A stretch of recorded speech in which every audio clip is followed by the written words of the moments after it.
அனைவருக்கும் நித்யானந்தம். மகா பரமசிவராத்திரி 2026 கோலால காலமாக கொண்டாடப்பட்டது.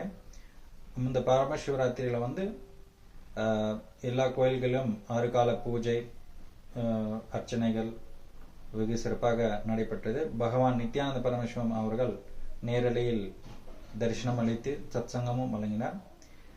பகவான் அவர்கள் இதில் தீட்சையும் வழங்கினார். பரமாத்வத்தை நம்ம அனுபவிச்சு எக்ஸ்பீரியன்ஸ் பண்றதுக்கு இதில் சமாதி பழகுதல் அப்படின்ற சத்தியத்தையும் விளக்கினார்.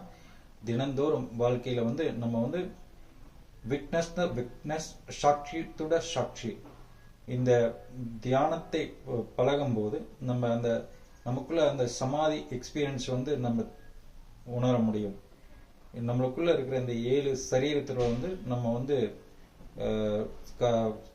நம்ம சூக்ஷ்ம சரீரம் வரைக்கும் போய் அந்த சமாதி ஸ்பேஸை நம்மளால எக்ஸ்பீரியன்ஸ் பண்ண முடியும். தொடர்ந்து நீங்க இது மாதிரி சத்தியங்கள் தெரிஞ்சுக்க பகவான் நித்யானந்த பரமசிவம் அவர்கள் சிவராத்திரி சத்சங்கத்தை தினமும் வழங்குகிறார். நீங்கள் கேட்டு பயனடைங்க. நித்யானந்தம்.